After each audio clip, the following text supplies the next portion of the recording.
It's 10 o'clock. This is Sky News at 10. Our top story.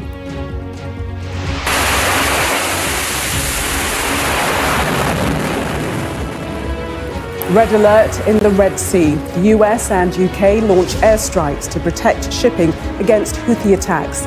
President Biden denies he's in a proxy war with Iran. No. Iran does not want a war with us. Protests and a vow of retaliation in Yemen, with fears the war in Gaza could spread across the region. But after months of attacks on shipping, the cost may be felt by consumers here in the UK. Also tonight, fighting a war it did not start and did not want. Israel rejects genocide claims at the International Court of Justice. The pain and fear he must have suffered is almost unimaginable. A judge sentences the mother of 18-month-old Alfie Phillips to 19 years for her role in his death. A choice between peace and war. Taiwan prepares to elect a president and parliament amid tensions with China. Love, regret, and living each day as it comes. We speak to Sven-Goran Eriksson after his diagnosis for terminal cancer. And we'll take a first look at tomorrow's front pages in our press preview from 10:30 right through to midnight.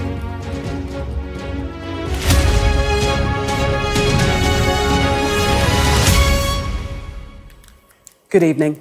The conflict in the Middle East today took a dangerous step towards escalation after the United States and the UK launched their airstrikes against targets inside Yemen late last night.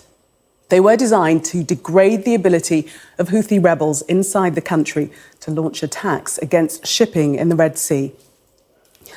The Turkish president accused the US and the UK of trying to turn it into a sea of blood. But Rishi Sunak said the attacks were limited and carefully targeted. Houthi rebels have attacked several commercial vessels in the Red Sea over the past few months. They say in retaliation for Israeli attacks in Gaza. The UK and US forces bombed military facilities used by rebels in the west of the country, a region controlled by Houthi rebels. Their full control in Yemen is unclear, with disputed reports, although they do control a large part of the strategic Red Sea border. And it plays into a broader regional conflict, with Iran supporting not just the Houthis in Yemen, but also Hamas in its war against Israel. Our first report comes from our security and defence editor, Deborah Haynes. The moment Britain began new military action in the Middle East. Typhoon jets launched from an airbase in Cyprus, headed for Yemen. They dropped precision-guided bombs alongside multiple strikes by US forces. The targets, drones and missile sites used by Iranian-backed Houthi rebels. The aim, to stop them attacking commercial ships in the Red Sea. The risk, escalation into an all-out regional war.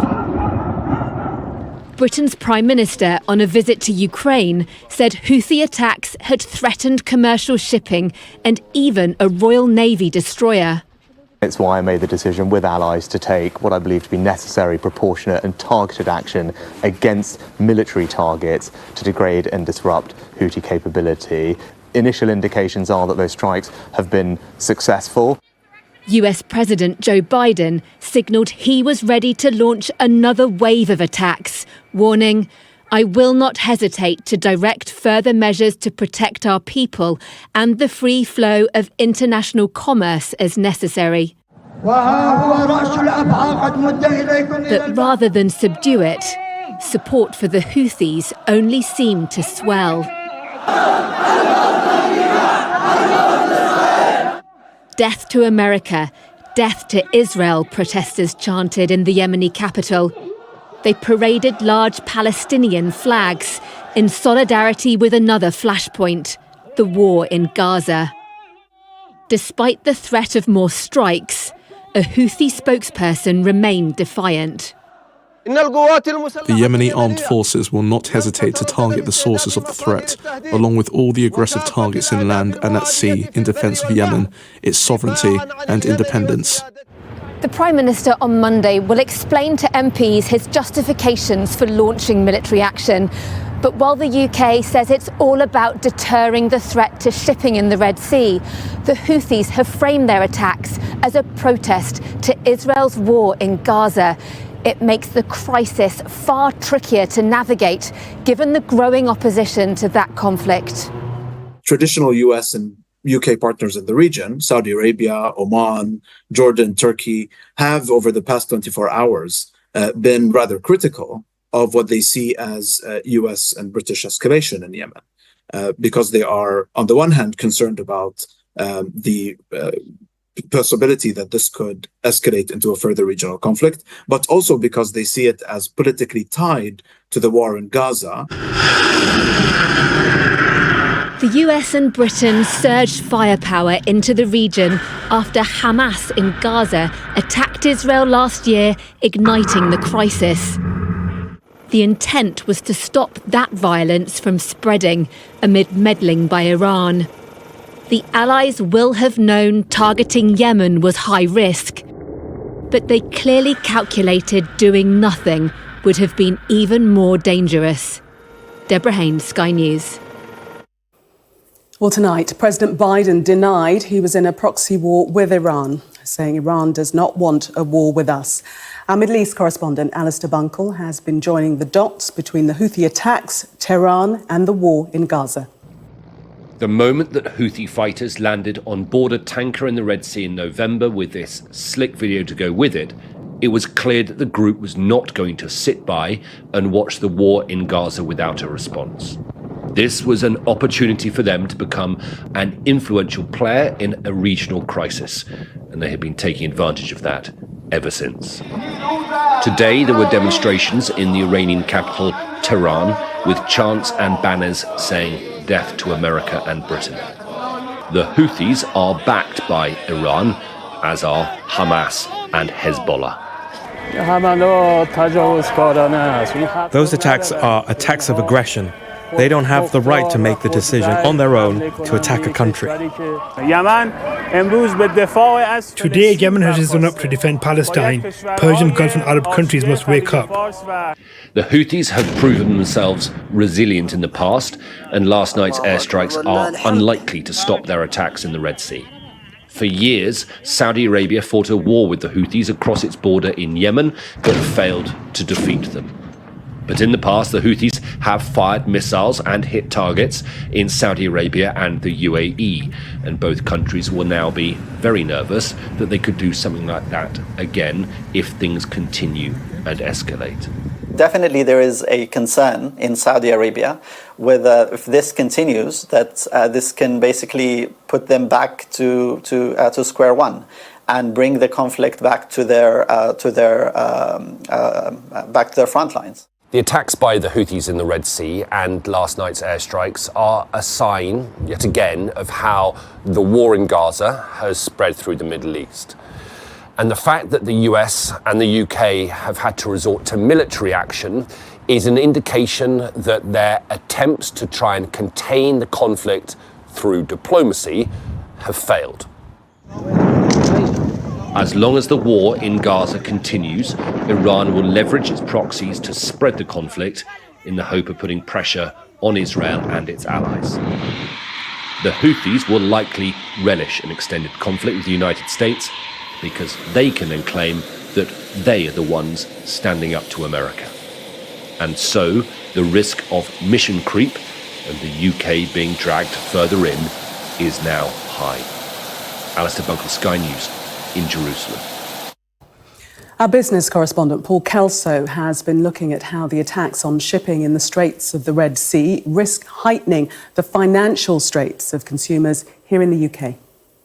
The Houthi attacks on shipping have sent a chilling message that civilian crews and commercial cargo, wherever they're from or going, are not safe. And that matters because shipping is fundamental to the global economy and billions of consumers. Around 15% of global trade passes through the Red Sea because of the Suez Canal, the shortcut to the Mediterranean. But shipping has been vulnerable at the narrow Bab al-Mandab Straits, the southern mouth of the Red Sea, overlooked by Yemen. Now, goods taking this route, the normal route from Singapore to, say, Rotterdam, Europe's largest port, have a journey of 8,500 nautical miles, around 26 days. But now cargo ships and tankers are having to reroute around Africa and the Cape of Good Hope. It takes about 50% longer. It's around 12,000 nautical miles and 36 days at sea, as well as time. That adds cost. Now, we can see the impact on the Red Sea traffic from this chart. It shows shipping volumes through the Bab al-Mandab Strait. You can see the volumes fallen away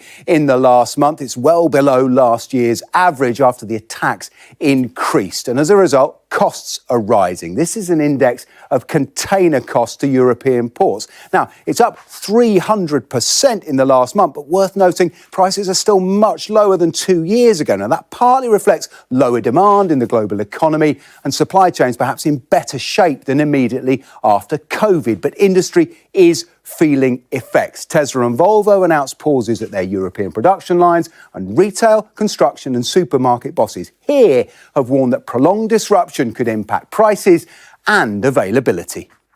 A container was costing us $800 is now costing over $4,000 per container. That either has to be absorbed by us as a company or passed down through the supply chain to the end consumer. At the moment, we're absorbing that, but that can only go on for so long. The oil price tells us something too. It did rise marginally after the US and UK strikes on Houthi targets, but it's still down on the year, and petrol is cheaper than it's been for 2 years, all of which suggests the inflationary impact we might expect, and Western governments certainly fear, isn't being felt yet. But that doesn't mean it's not coming. Much depends on how long this lasts, and the impact will take time to wash up in our wallets. Now, we might think we live in a digital economy, but for goods, fuel and food, we still rely on old-fashioned, mechanical maritime trade. Well, in a moment, we'll get a final thought from our security and defence editor, Deborah Haynes. But first, let's go to Downing Street and our political correspondent there, Serena Barker-Singh. And Serena, what has the political reaction been in Westminster to the events of last night? There's been broad political consensus, and I think that's down to open communication. So the government briefed the cabinet, but also the leader of the opposition and the Speaker of the House last night. They also dropped legal analysis this morning on their decisions behind the military intervention, essentially self-defence. So this morning, Sir Keir Starmer, the Labour leader, fully backed the government, supported them. Of course, there will be MPs that are against the decision. We've got a flavour of that today. Jeremy Corbyn said that it was disgraceful, an escalation of the tensions in the Middle East. Diane Abbott also criticised Sir Keir Starmer himself, saying that he would have never previously backed something that hasn't been debated in the House. And that point of being debated in the House is something that other MPs have grumbled over, that they weren't consulted or they didn't have a chance to properly scrutinise the decisions. We know there won't be a vote in Parliament, but we do think that the Prime Minister will make a statement on Monday, and also Grant Shapps has taken a Zoom call with MPs, answering all of their questions. I think we'll see whether backbenchers, how truly annoyed they are on Monday during or after that statement. OK, let's cross to Deborah for a final thought. One of the questions, Deborah, has to be, should we expect further strikes? Well, in a simple response, yes. In fact, the US says that the Houthis have already launched another anti-ship ballistic missile earlier today. It didn't hit any ships, but the US Navy has warned US-flagged vessels to avoid the area around Yemen for the next 72 hours. Britain and the United States have made pretty clear that they are ready to strike again should the threat to shipping from the Houthis remain. But this isn't going to be a simple tit-for-tat, one missile's fired by one side, the other side fires back. The Houthis will have to hit a certain threshold in terms of the scale of the attack to trigger a response. But a precedent has been set now, and that means that as long as the threat remains, the US and its allies will have to retain a military presence in the Red Sea to try to deter it. And that means as long as you have condensed military forces ready to fire at each other, the risk of miscalculation is there, which could trigger then an unintended escalation into much wider conflict. The key question is whether or not deterrence can be restored to the region. If it can, there is a hope for a return to a bit more stability. If it can't, though, then we really are heading into dangerous waters. OK, Deborah, thank you. And just to tell you that Sky News World lead presenter Yalda Hakim hosts the latest edition of the Daily Podcast, discussing the UK and US strikes on Yemen and the broadening Middle East crisis. Scan the QR code to listen. She's joined by special correspondent Alex Crawford and our defence and security editor Deborah Haynes. Staying with the consequences of the war in the Middle East, Israel today rejected allegations it has carried out genocide against Palestinians in Gaza, insisting that it has a right to defend itself at the International Court of Justice. Our international affairs editor, Dominic Waghorn, reports from The Hague. A hostile reception for Israel outside the World's Court. Inside, its lawyers had their chance to present judges with their rebuttal of South Africa's charge of genocide. The key component of genocide, the intention to destroy a people in whole or in part, is totally lacking. What Israel seeks by operating in Gaza is not to destroy a people, but to protect a people. Israel says it's acting in self-defence in Gaza after the atrocities of October the 7th that killed 1,200 people and left many taken hostage. Is there a reason these people on your screen are unworthy of protection? Israel denied its officials incited genocide and said it was the fault of Hamas that more than 22,000 people have died in Gaza during this war.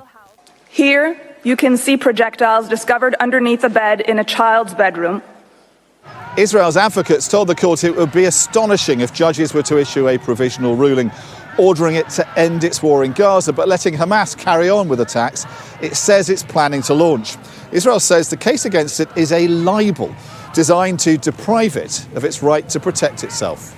South Africa insists Israel's actions in Gaza add up to genocide and the court must intervene. Its justice minister rejected Israel's rebuttal of its case. Do you feel optimistic after this morning's hearing by Israel or worried by it? We remain confident that we have presented a compelling case, forensically detailed by our lawyers. A final ruling here could take years, but judges may return with a provisional decision within days. Dominic Waghorn, Sky News at the International Court of Justice in The Hague. He melted the hearts of everyone he met. The words of the judge today, who jailed the mother of 18-month-old Alfie Phillips and her ex-partner for murdering the toddler in a frenzied attack 3 years ago. Sian Hedges was handed a minimum term of 19 years, while Jack Benham will serve at least 23 years. Ashna Haranag reports. At 18 months old, Alfie Phillips had barely taken his first steps.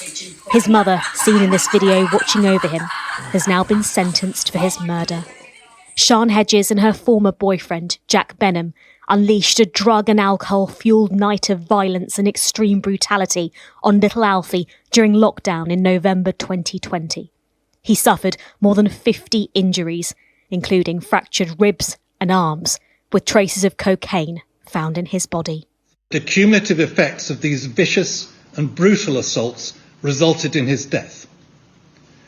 It must have taken some considerable time to inflict these injuries on Alfie, and the pain and fear that he must have suffered is almost unimaginable. It's 2:33. And yet, when both were arrested the morning after the attack, they pleaded their innocence. So you don't have to say anything, but it may harm your defence if you don't mention weak. During the 9-week trial, they blamed each other. You're arresting me. Something which you later lie. But jurors decided both were complicit. No, you can't have During sentencing, the court heard that Alfie had suffered from violent, aggressive discipline that had become a furious, protracted attack.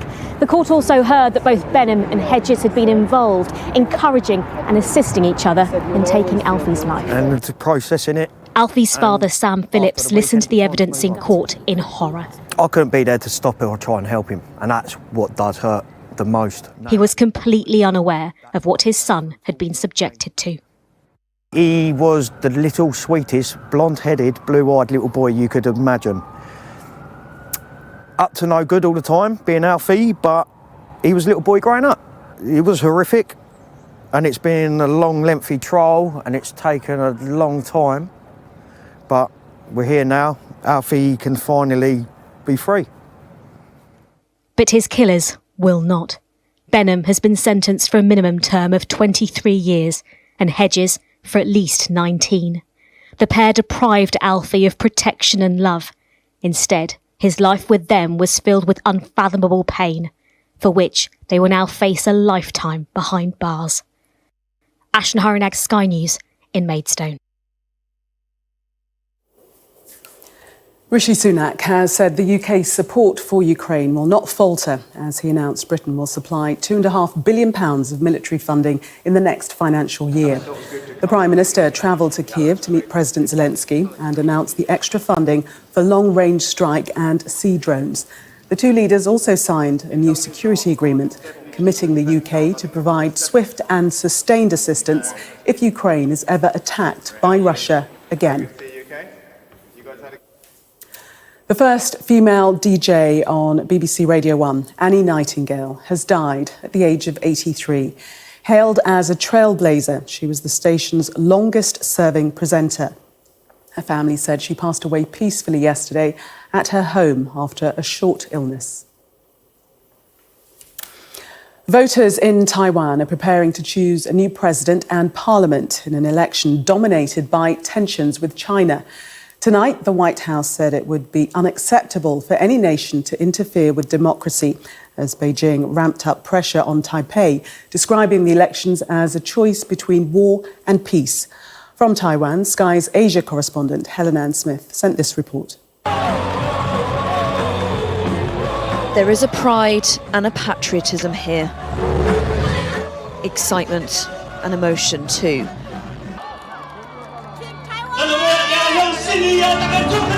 The last day, the last rallies, before a vote that could shake the world. This man, Lai Ching-te, is most likely to win.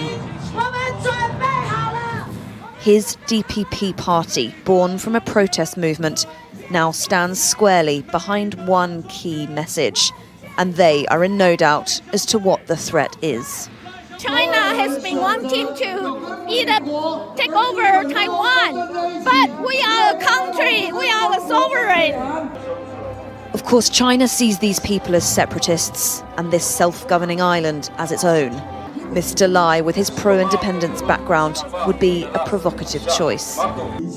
It certainly feels at the moment like the momentum is with Lai Ching-te, the man who has essentially promised to stand up to China. As always, elections here are about so much more than just domestic policy. It's about who people think they are and how they feel about their powerful neighbour.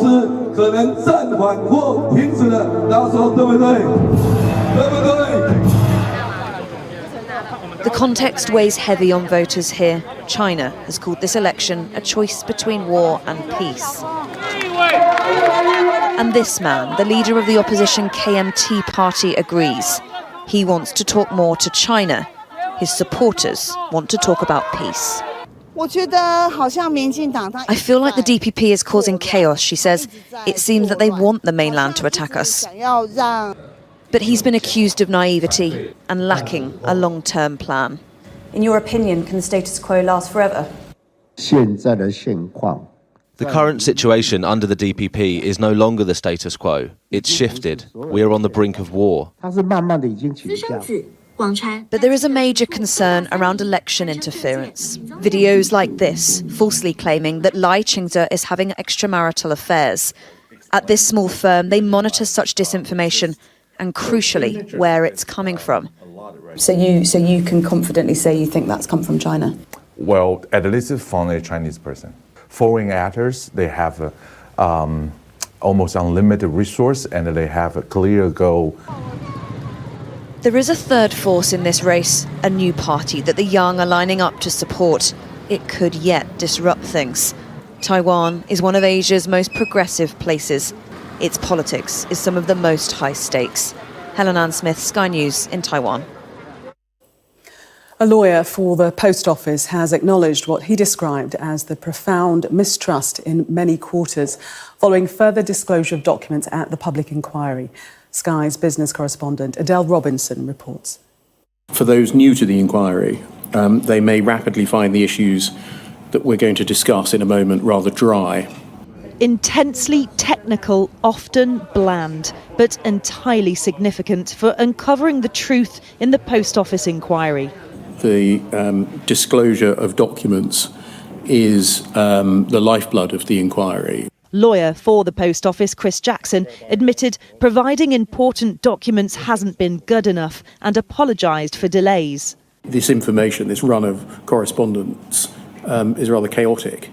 I think you used the phrase before the lunch break, suboptimal, and it is clearly that. And it must be frustrating deeply for the inquiry and for witnesses, and I suspect also for those at the other end who are trying their best to get it right. Hundreds of sub-postmasters were wrongly convicted after faulty computer software made it look like money had gone missing. One of them, Janet Skinner, says she's sceptical about Post Office disclosure. I think obviously evidence now that's having to come forward and having to produce, they have no choice now. There's probably more to come out than there already has been. Meanwhile, former Postal Affairs Minister, now Liberal Democrat leader Ed Davey, has refused to apologise to victims, instead insisting he'd been lied to. The Post Office were lying to the sub-postmasters, lying to the victims, lying to courts and judges, lying to ministers of all parties over 2 decades, of course lying to the British public, and it was a conspiracy of lies.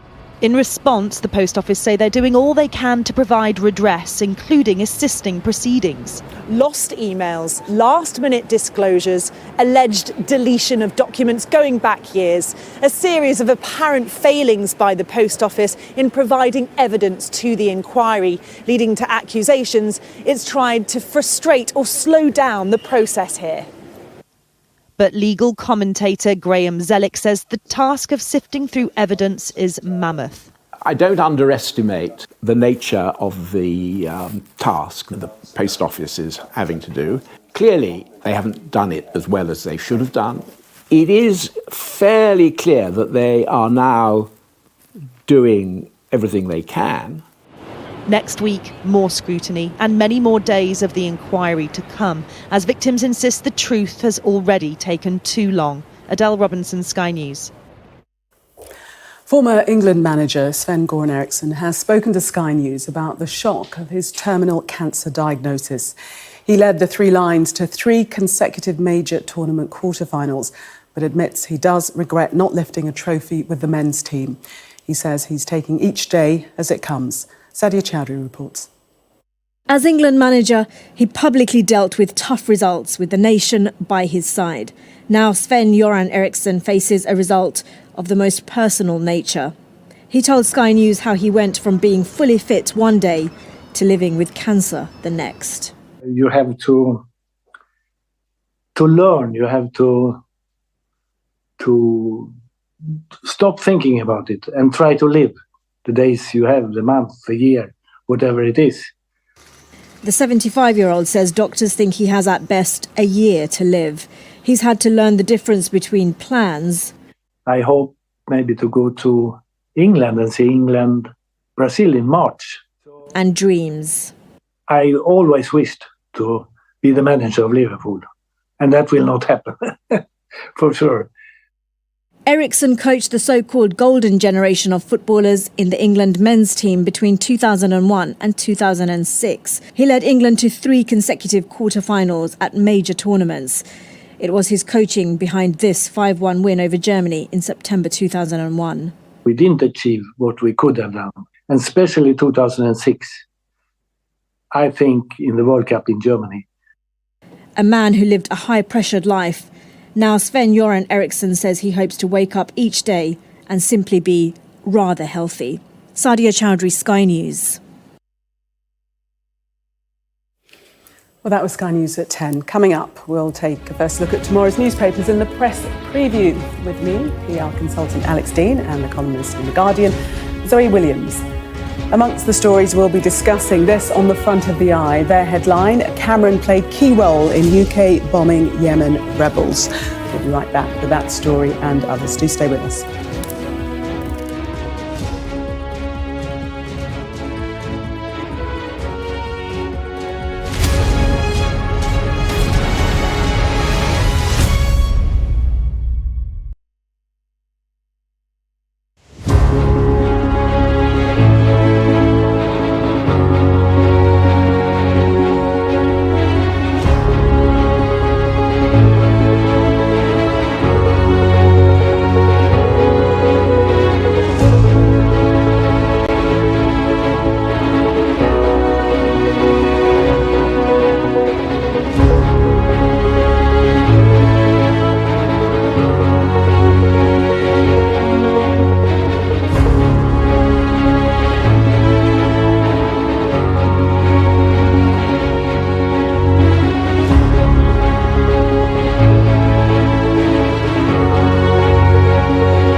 Welcome back. You're watching Sky News. In just a moment, the press preview. A first look at what's on the front pages as they arrive. But first, our top stories. Houthi rebels have threatened to retaliate for American and British airstrikes carried out in Yemen in response to attacks on shipping in the Red Sea. Israel has rejected allegations it has carried out genocide against Palestinians in Gaza, insisting that it has a right to defend itself at the International Court of Justice today. And the mother of 18-month-old Alfie Phillips and her ex-partner have been jailed for life for murdering the toddler in a frenzied attack.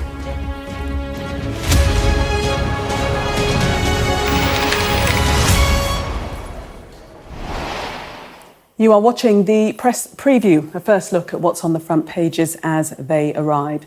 It's time to see what's making the headlines with PR consultant Alex Dean and Guardian columnist Zoe Williams. They'll be with us from now until just before midnight. So let's see what's on the front pages for you now. Well, Houthis on the warpath. That's the lead story in The Times, which says that Houthi rebels in Yemen are threatening retaliatory attacks for the airstrikes last night by UK and US forces. The Express says that Rishi Sunak now wants Iran's Revolutionary Guard declared a terrorist organisation to protect the UK because Iran is backing the Houthis. The Telegraph carries calls from Defence Secretary Grant Shapps for Tehran to call off what he describes as the Houthi thugs attacking shipping in the Red Sea. The Eye leads with former Prime Minister Lord Cameron's role in the airstrikes, saying that just 2 months after returning to government as Foreign Secretary, he's at the helm of the decision-making and presented the attack plan to Cabinet last night. While the Mirror leads with what it calls the high price we're paying for the Red Sea conflict, increased risk of terror attacks here and soaring costs of shipping and the goods they bring. The Mail has seen documents which tell the story of the moment of the Queen's death in 2022, with a memo which says she simply slipped away. The Financial Times says the Post Office could face a bill of £100 million if compensation payments already made to victims of the Horizon scandal are deemed unlawful. That's because it got tax relief on them. And finally, The Star has a story about what it calls alien babies, mummified eggs found in Mexico, which nobody knows the earthly origin of. Reminder that by scanning the QR code you'll see on screen during the programme, you can check out the front pages of tomorrow's newspapers while you watch us.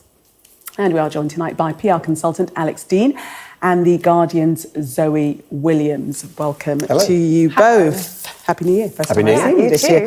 Let's start with The Eye. And their headline, Cameron played key role in UK bombing Yemen rebels. You would expect that, as he is the Foreign Secretary. It's super strange, this story, because they're making it sound like just 2 months into the job, he's made this major decision. But, like, what were they going to do? Give him, stabilisers first? I feel like there's something else they're sort of saying. I feel like they're sort of saying it was... They're trying to kind of...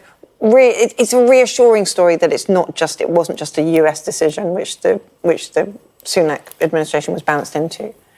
Is there a suggestion that perhaps Lord Cameron is warmongering? Is that the underlying message from this story? I can't believe... Who would think Cameron had the energy to warmonger? Well, our Foreign Secretary should be involved in a decision like this, right? So it's a strange front page on the face of it.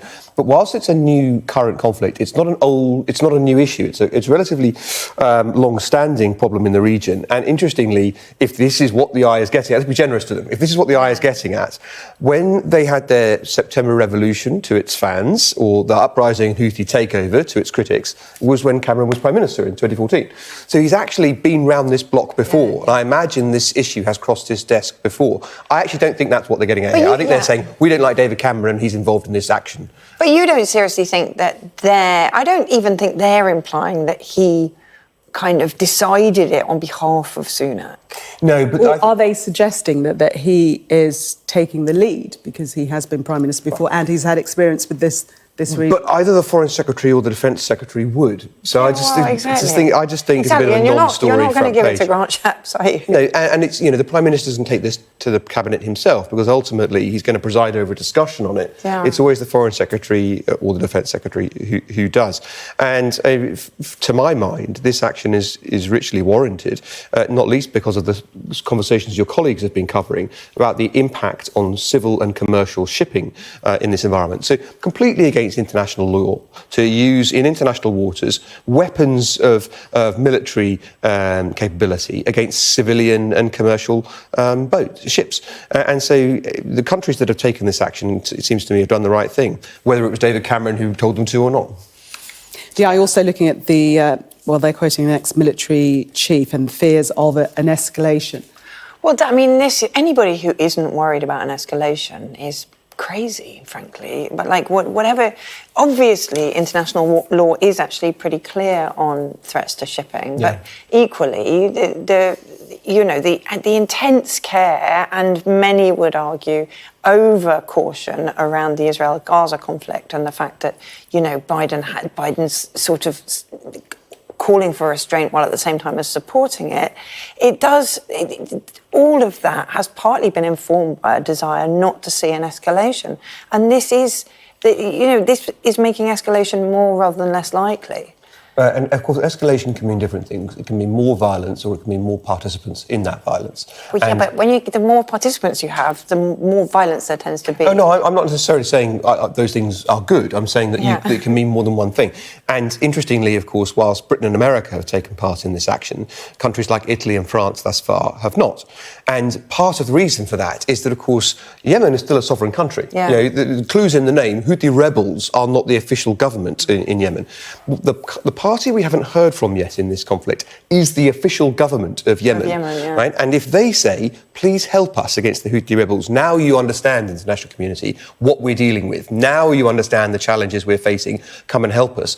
Italy has overtly said, we won't get involved until we're asked by a sovereign state member of the United Nations to intervene to help them. The French are slightly sitting on the fence more, even though they've got ships deployed in region.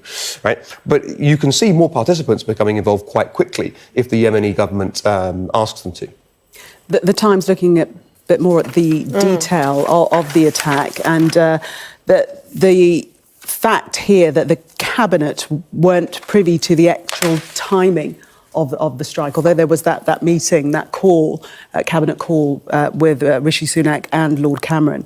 They actually didn't know when it was about to happen. And the Times very much portrays that as a kind of matter of military importance. The cabinet couldn't know because the operation was sensitive. But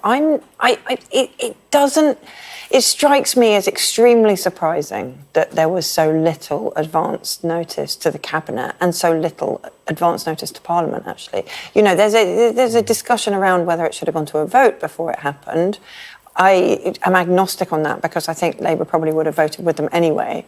But it's kind of it's unusual to have so little known ahead. I mean, you wouldn't have seen that in 2018. Well, I get the point about Parliament not being involved. I think that's a question of judgment and what one thinks about these issues and whether the executive has the ability to mount these operations, especially in critical times. Well, they have the right, right? They have the right, but I get the point about whether Parliament should have been involved earlier or in a fuller basis. Mm-hmm. Where we may disagree, I mean, and this is not a party political point, I can't think of the last cabinet that didn't leak. I can't think of a cabinet of Labour, Coalition or Conservative where details weren't promptly released. And if I were, heaven forbid... I know, come on, 13 years, when there was a Labour, when Tony Blair's cabinets were sitting, they didn't leak. Sometimes, that's because Tony Blair was famous for having settee sofa government and never making decisions in cabinet. No, he made more decisions in cabinet than go on with this lot. I mean, you have got a very dishevelled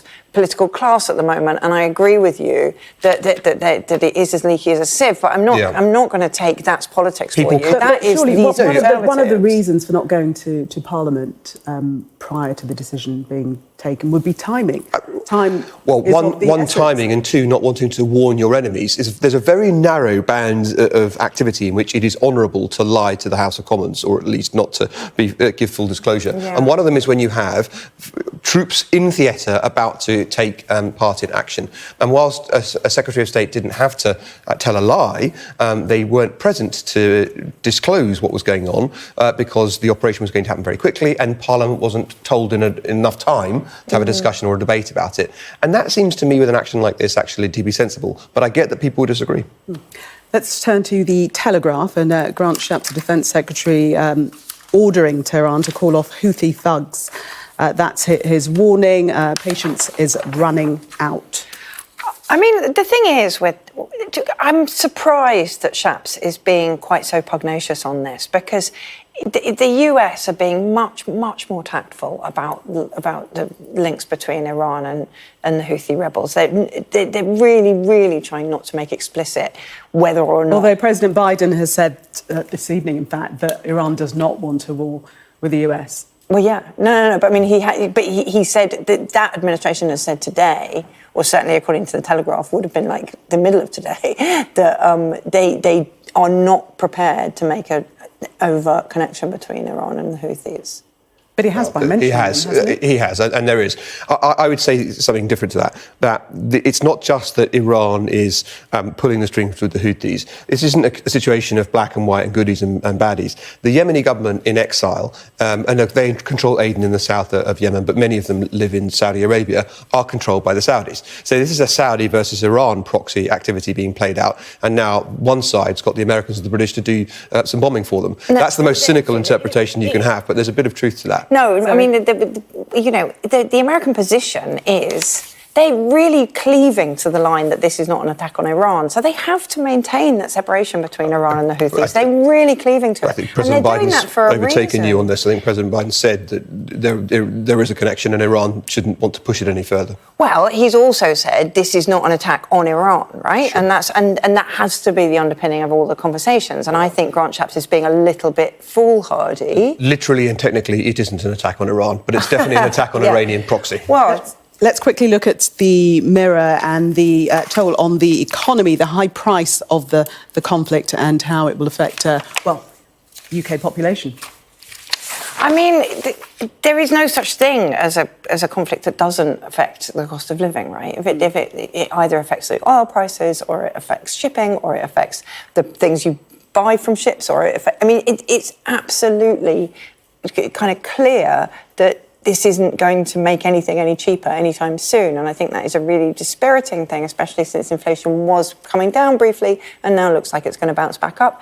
And fuel prices are, of course, coming down. Energy prices are coming down. The problem is, and here I do have some sympathy with your point of view, the shipping was disrupted anyway, and it was already cost, and it's partly to protect the kind of cost of that trade that the strikes have been launched in the first place. Some things are universal about conflict, some things aren't. All conflict is, of course, bad. No man is an island. We lament violence. And you can get escalation in places that people had to look up in an atlas the day that something happened. Some things are specific, and in this case, there is more shipping going through the Red Sea than almost anywhere else. People thinking they're just-in-time delivery model, ordering something online, that it just pops into their house. Actually, most of the time, it comes on a container, and that container is taken on a ship, and that ship has gone through this sea. Indeed. Alex and Zoe, thank you very much for the moment. Coming up, the FT says the Post Office is at risk of a £100 million bill and insolvency after claiming tax relief on compensation for victims. Do stay with us.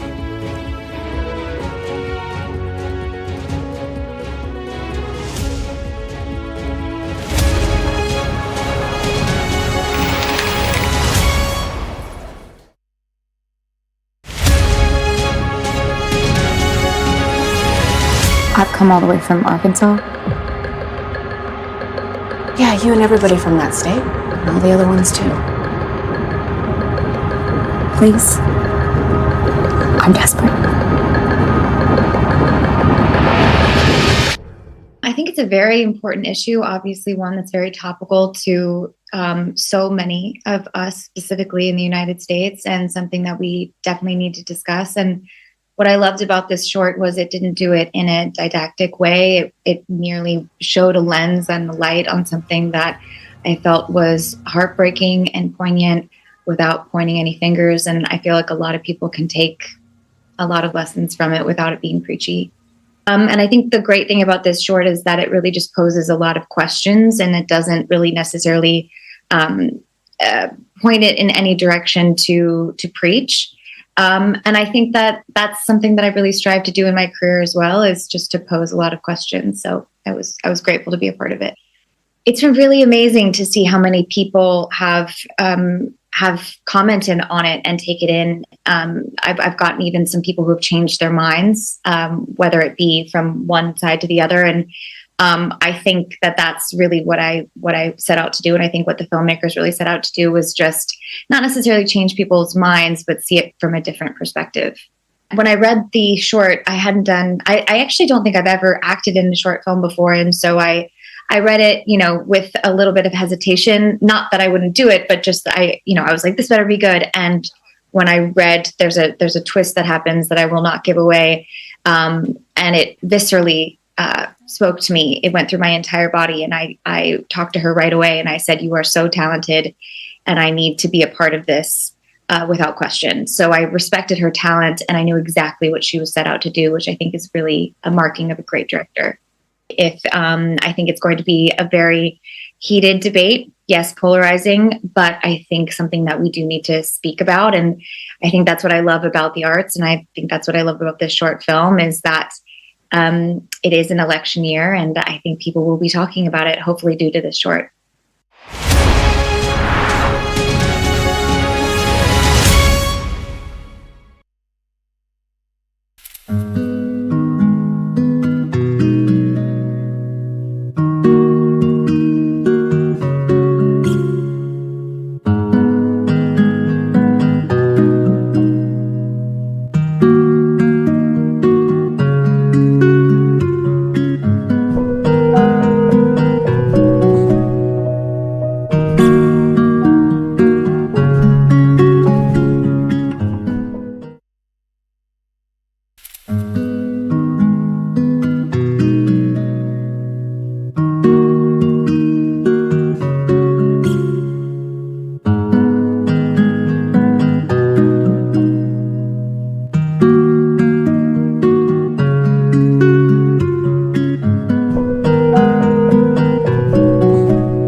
Welcome back. You are watching the press preview. Still with me, PR consultant Alex Dean and Guardian columnist Zoe Williams. Let's take a look at this story in the FT weekend regarding the post office, and not to do with the inquiry necessarily, but a spin-off story about the post office risking a £100 million bill. Explain the detail to this, Alex. People are going to be surprised to hear that when the Post Office paid compensations to victims of their Horizon scheme, they claimed tax relief on the money that they shelled out. It is natural. I mean, it wouldn't occur to most of us, but I suppose when you have to spend that much money in compensation for what you've done wrong, it occurs to people's accountants and tax advisors from time Well, you to time. can claim relief on fines and such like. Can you? Can you claim relief on parking fines? I don't know. And of course, any advice given out on the show is not binding. No, I don't think that you can. But the point here, I think, is that most people would think that when you have to pay somebody for something you've done wrong, it's a sign of your culpability, and you shouldn't get an offset from the tax man for that. And indeed, there is now an investigation into what they've done as a result of that. And if it's ruled that they've behaved unlawfully, it could go as far as driving the post office into insolvency. That's why the story is so important. That's a huge story. And yet, when they actually claimed the tax relief on this bill, it was already known that the mistake was theirs, right? So how has all that's really changed? I think it's a bit like why the issues bubbled up in the first place. Suddenly there's a great deal more attention on it. Right? It's not the case that people weren't entitled, shouldn't have received compensation 2 months ago, any more than they do now, less than they do now. It's not the case that the Post Office had done something less wrong 2 months ago. It's that recent events and a 4-part hard-hitting drama has driven this way up the agenda, and now everyone's talking about it. No, I know, but tax accountants, especially government tax accountants, do not make their decisions based on Alan Bates versus the Post Office, right? No. So, but just to get the factual detail correct, experts say the matter's not clear-cut. A business can generally claim tax deductions for expenses incurred that are closely connected with its trade, even if this is a compensation payment. Maybe it is just the social understanding of just how much they lied means that it's completely untenable for them to have claimed tax relief on it. Exactly, because your point is, well, it's a grey area. Sometimes tax advisors say it's okay, some tax advisors don't. It's a bit like that discussion. For years, people were taxed, had to got a chunk taken off their compensation for food and lodging if they'd been wrongly convicted. And then it exploded over one case, and then suddenly everyone agreed that it was wrong. Yes. It feels to me like this is like that, a pinball machine on tilt. We shall see. Very interesting. Just about 30 seconds, Zoe, in this story in the Times. And we're predicting that this is going to cause huge problems with neighbours. I'm so excited about this. Michael Gove. Yeah, I'm so excited just to see all the fighting. I thought low traffic neighbourhoods was as good as it got, but this is going to go wild.